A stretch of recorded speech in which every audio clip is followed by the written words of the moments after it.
કેવીની class YouTube ચેનલમાં આપ સરે મિત્રોનું હું દિલથી સ્વાગત કરું છું।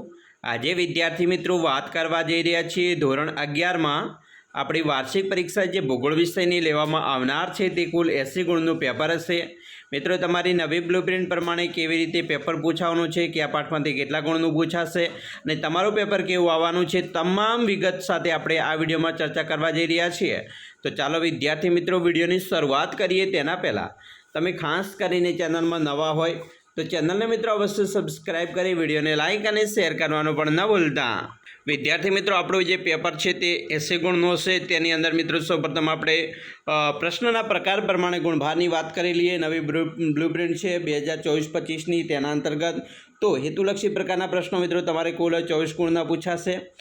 ટૂંક જવાબી પ્રશ્ન જે મિત્રો એક પ્રશ્નના 2 ગુણ એમ 10 પ્રશ્નો ફરજિયાત લખવાના છે, 20 ગુણનું હશે। ટૂંકે જવાબી પ્રશ્નો જે મિત્રો 3 ગુણના એક પ્રશ્ન હશે જે 21 ગુણના હશે, અને વિસ્તૃત જવાબો છે એ મિત્રો 3 પ્રશ્નો હશે તમારા, જે એક પ્રશ્નના 5 ગુણ એમ 15 ગુણનું મિત્રો પૂછાવાનું છે। આમ કુલ આપણું પેપર 80 ગુણનું હશે। વિદ્યાર્થી મિત્રો અહીંયા પ્રકરણ પ્રમાણે ગુણભારની વાત કરી લઈએ તો સૌપ્રથમ પ્રકરણ નંબર 1 તમારું છે ભૂગોળ એક વિષય શાખા, જે તમારે મિત્રો 4 ગુણ ફરજિયાત લખવાના છે, વિકલ્પ સાથે મિત્રો તમને 7 ગુણનું પૂછવામાં આવશે। તેવી રીતે બીજું પ્રકરણ છે પૃથ્વીનો ઉદ્ભવ અને ઉત્ક્રાંતિ, જેમાંથી પણ 4 ગુણનું પૂછાશે, વિકલ્પ સાથે અને વિકલ્પ વિના પણ। પૃથ્વીની આંતરિક રચના જે પણ 4 ગુણનું હશે। ભૂકંપ અને જ્વાળામુખી 6 ગુણનું હશે। ભૂમિખંડો અને મહાસાગરો જે 5 ગુણનું હશે। ખડકો, ખનિજો અને જમીન 5 ગુણ। ભૂમિ સ્વરૂપો જેમ પાઠમાંથી મિત્રો તમારે 4 ગુણનું પૂછાશે, ફરજિયાત 4 ગુણનું લખવાનું હશે। આમ તમને અથવા સાથે પ્રશ્નો છે 7 ગુણના આપવામાં આવશે। તેવી રીતે વાતાવરણમાં 5 ગુણ, તાપમાન એના પણ 4 ગુણ છે, પવન તો 5 ગુણ, વાતાવરણીય ભેજ 6 ગુણ, જલાવરણ 5 ગુણ, જીવાવરણ 6 ગુણ, આપતી વ્યવસ્થાપન 5 ગુણ। એમાં મિત્રો મોટો પ્રશ્ન તમારો આપતી વ્યવસ્થાપનમાંથી પૂછી શકે છે 5 ગુણનો। નકશા, અર્થ અને પ્રકારો તેમાંથી 3 ગુણ। ભૌગોલિક માહિતી અને નકશા નિર્માણ તેમાંથી 5 ગુણ, અને સ્થળ વર્ણન નકશા જેમાંથી 4 ગુણનું પૂછી શકે છે। આમ મિત્રો આપણું 80 ગુણનું પેપર હશે।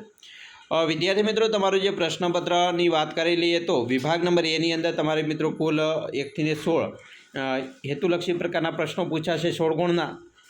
વિભાગ બીની અંદર મિત્રો તમારે 17 થી 24 સુધીના પ્રશ્નો હશે, જે તમને એ પ્રશ્નોના માગ્યા મુજબ જવાબ આપવાના છે એક વાક્યમાં। તેના પણ મિત્રો 1 ગુણની અંદર એટલે કે 8 ગુણનું પૂછાશે। વિભાગ સીમાં મિત્રો તમારે એક પ્રશ્નના 2 ગુણ એમ 20 ગુણનું પૂછાશે। વિભાગ ડીની અંદર મિત્રો તમારે 39 થી 48 સુધીના પ્રશ્નો છે એ તમારે 3 ગુણના હશે। કેસ સ્ટડી આધારિત એક પ્રશ્ન પૂછવાનો છે, એટલે એક કેસ સ્ટડી આધારિત મિત્રો તમારે અહીંયા 3 ગુણનું પૂછાશે। એમ કુલ 21 ગુણનું પૂછવાનું છે વિભાગ ડીમાંથી। 49 થી 53 વિભાગ ઈ છે, તેમાંથી મિત્રો તમારે કુલ કેસ સ્ટડી આધારિત એક પ્રશ્ન પૂછાશે, એટલે કે 5 ગુણનું મિત્રો, બરાબર। આમ તમારે કુલ 15 ગુણનું મિત્રો પૂછાવાનું છે। હવે વિદ્યાર્થી મિત્રો તમારા નમૂનાનું પ્રશ્નપત્રની વાત કરી લઈએ। આ પ્રશ્નપત્ર મિત્રો તમારી પરીક્ષામાં આવી શકે છે, મોસ્ટ આઈએમપી છે તમારું મિત્રો, જે એસવીએસ કક્ષાનું પેપર આવે છે તે મિત્રો આની અંદરથી ઘણા પ્રશ્નો નીકળતા હોય છે, એટલા માટે ખાસ તમારા માટે આ પેપર છે એ મોસ્ટ આઈએમપી બની રહેશે, એટલા માટે ખાસ તૈયાર કરી લેજો। પ્રશ્નપત્ર મિત્રો સંપૂર્ણ સોલ્યુશન એકવાર જાતે કરી લેજો, જેથી કરી મિત્રો આવનારી પરીક્ષાની અંદર જો આમાંથી પૂછાય તો તમારો કોઈ પણ એવો પ્રશ્ન ના હોય જે તમને ન આવડતો હોય। વિદ્યાર્થી મિત્રો વિભાગ નંબર એ છે, જેની અંદર તમે જોઈ શકો છો કે નીચે આપેલા ભૂગોળવિદ અને તેમના નિવાસસ્થાન બાબતે યોગ્ય વિકલ્પ પસંદ કરી જોડ બનાવવાની છે। તો અહીંયા ભૂગોળવિદ આપેલ છે, અહીંયા નિવાસસ્થાન છે, બરાબર। તો એ થેલ્સ છે, બરાબર, સ્ટ્રાબો છે, કાર્લ રીટર છે, ઇબ્ન બતુતા તો એ ક્યાંના હતા, જે આપણે યોગ્ય જોડ બનાવી અને આમાંથી વિકલ્પ પસંદ કરવાનો છે। બીજું છે પૃથ્વી તો ચંદ્ર છે, બરાબર, કે ભાઈ પૃથ્વીનો ઉપગ્રહ, ચંદ્ર તો શનિનો ઉપગ્રહ તો કે ભાઈ ટાઇટન છે, આપણને ખ્યાલ છે। તો આવી રીતે આપણે જવાબ લખવાના છે। જેમ કે રોબિન્સન સોનાની ખાણ કયા દેશમાં આવેલ છે, બરાબર, તો એ મિત્રો આપણે લખીશું, યોગ્ય વિકલ્પ પસંદ કરવાના છે। તમારે જાતે મિત્રો અહીંયાથી સોલ્યુશન કરવાનું છે, અમે તમને અહીંયા બતાવી દઈશું। ચોથું છે જો અંદમાનના દરિયામાં ઊંડે ભૂકંપ થાય તો ઉત્પન્ન થનાર સુનામીની નીચેનું કયું શહેર સીધી અસર અનુભવશે, બરાબર। પછી 5મું છે મુખ્ય ભૂતકતીઓની સંખ્યા કેટલી છે।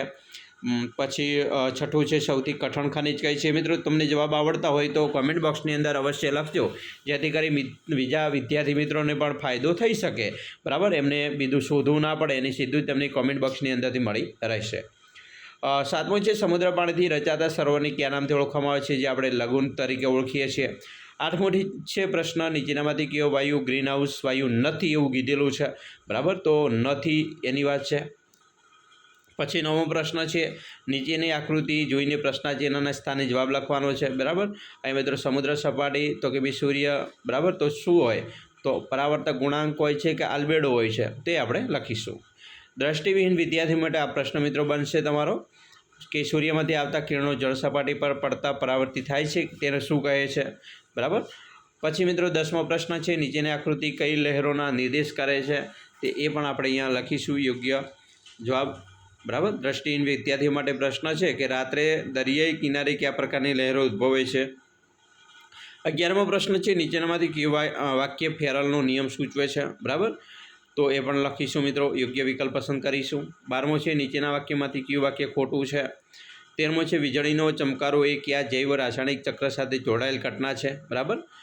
પછી 14મો પ્રશ્ન છે, ગુજરાતમાં કઈ સાલમાં આવેલ ભૂકંપ ઘણી તરાજી સર્જીથી દરેકને ખ્યાલ હશે, 2001માં ભૂકંપ આવેલો છે.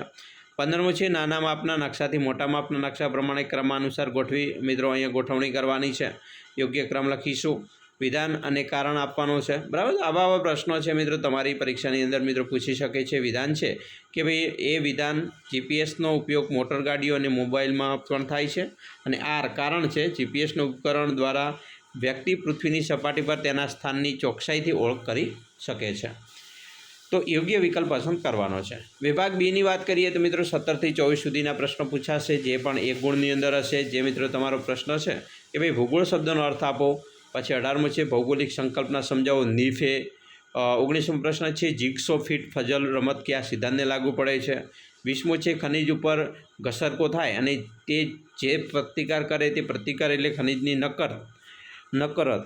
તો તમારી આસપાસના વધુ નકરતા ધરાવતા 3 ખનિજોની ઓળખ કરી તેના નામ આપો. પર્વતની વ્યાખ્યા આપવાની છે. નીચેની આકૃતિ કયા પ્રકારનો વિક્ષોભ બતાવે છે. તો વિદ્યાર્થીઓ આવા પ્રશ્નો પૂછી શકે છે તમારી પરીક્ષામાં, જેમ કે મને ઓળખો, મરિયાના ટ્રેન્ચ.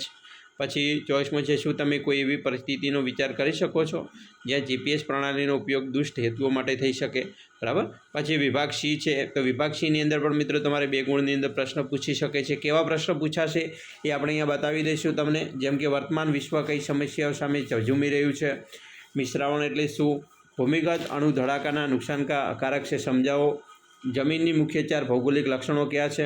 તો આવા પ્રશ્નો છે મિત્રો તમારી પરીક્ષાની અંદર આવી શકે છે. ભૌગોલિક કારણ આપવાનું છે, ક્ષોભ સીમાનો વિસ્તાર વિમાન ઉડ્ડયન માટે અનુકૂળ છે, બરાબર. 31મો છે, આબોહવા પરિવર્તનથી ચેન્નઈના અસ્તિત્વ સામે કોઈ ખતરો તમને દેખાય છે, વિગત ચર્ચા કરો.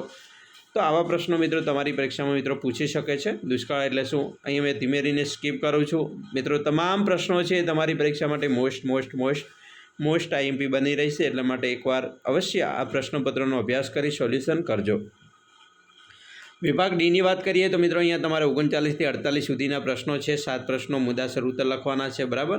દરેક પ્રશ્નના 3 ગુણ છે. પ્રશ્ન કેવા પૂછાશે તો એક મિત્રો પ્રશ્ન કેસ સ્ટડી આધારિત હશે. અહીંયા 39મો પ્રશ્ન જોઈએ તો વર્તમાન સમયમાં ભૂગોળ ખૂબ ઉપયોગી વિષય છે, વિધાન સમજાવો એવો પ્રશ્ન પૂછી શકે. કેસ સ્ટડીના આધારિત પ્રશ્નમાં સૂર્ય વિશે ટૂંકનું લખવાનું પણ પૂછી શકે છે. પછી મિત્રો ફકરો આપેલો છે, બરાબર, એના પ્રશ્નોના જવાબ આપવાના છે, બરાબર. કેસ સ્ટડી આધારિત પ્રશ્નો હશે અહીંયા, તો આ પ્રશ્નોના જવાબ આપણે લખવાના છે. 42મો છે, ખડક એટલે શું, આગ્નેય ખડકો વિશે નોંધ લખવાની પૂછી શકે. પછી ભૌતિક ખવાણ એટલે શું, તેના પ્રકાર વર્ણવો. 44મો છે, ટૂંકનું લખો, વાતાવરણની ઘનતા, બરાબર. 45મો પ્રશ્ન છે, એક વેપારી ઉત્તર અયનવૃત્તીય દાબપટ્ટ ઉપર સમુદ્રમાં પોતાની હોડીમાં માલ સામાન લઈને ઊભો છે, તેની વિષુવવૃત્ત પર જવું છે, તે કયા પવનોનો સહારો લેશે, શા માટે, તે કારણસર સમજાવો, બરાબર. આવા પ્રશ્નો મિત્રો પૂછી શકે છે. નકશાનું મહત્વ વર્ણવો. 48મો છે, જીપીએસનો ઉપયોગ રોજિંદા જીવનમાં કયા કયા ક્ષેત્રમાં થાય છે, વિવિધ ઉદાહરણ સાથે સમજૂતી આપો. પછી વિભાગ ઈની વાત કરીએ તો અહીંયા તમારે 49થી 53 સુધીના પ્રશ્નો છે. 3 પ્રશ્નોના સવિસ્તર ઉત્તર આપવાના છે. 5 ગુણમાં પ્રશ્ન પૂછી શકે. કેવા પ્રશ્ન પૂછાય તો કે ભાઈ 49મો પ્રશ્ન, જેમ કે ભૂકંપની અસરો વર્ણવો, આવો પ્રશ્ન પૂછી શકે. પછી 50મો પ્રશ્ન છે કે ભાઈ જગદીશભાઈ ફરવાના શોખીન છે, તેઓ વિમાનમાં ભારતથી કેન્યા પહોંચી ગયા, ત્યાંથી વિમાનમાં સીધા નોર્વે પહોંચી ગયા. ત્યાં વાતાવરણ બિલકુલ ઉલટું જ હતું. 2 દિવસ પછી ભારત આવ્યા. વાતાવરણ વિશે જગદીશભાઈના અનુભવ કેવા રહ્યા હશે તે રીતે કારણસહિત સમજૂતી આપો. તો મિત્રો અહીંયા આબોહવાનું વર્ણન કરેલું છે કે કેન્યાનું આબોહવા કેવું હશે, નોર્વેનું કેવું છે, ભારતનું આબોહવા કેવું છે, એ તમામ વિગતે આપણે છણાવટ કરવાની છે 5 ગુણમાં. પછી અહીંયા મિત્રો 91મો પ્રશ્ન છે કે નીચે આપેલ ચિત્ર જોઈને સાથે આપેલ પ્રશ્નોના જવાબ લખવાના.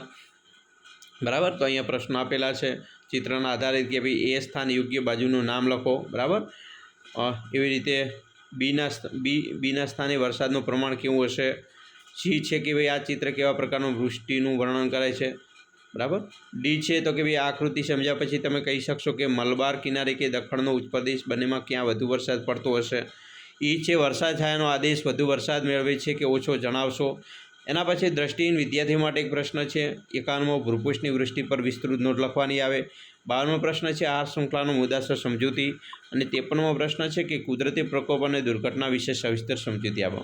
મિત્રો આ જે પ્રશ્નો તમને જે બતાવ્યા છે એ તમારી વાર્ષિક પરીક્ષા માટે મોસ્ટ આઈએમપી પ્રશ્નો છે. બરાબર, આ તૈયાર કરી લેજો. તમારી પરીક્ષાની અંદર તમને ખૂબ જ ઉપયોગી નીવડશે.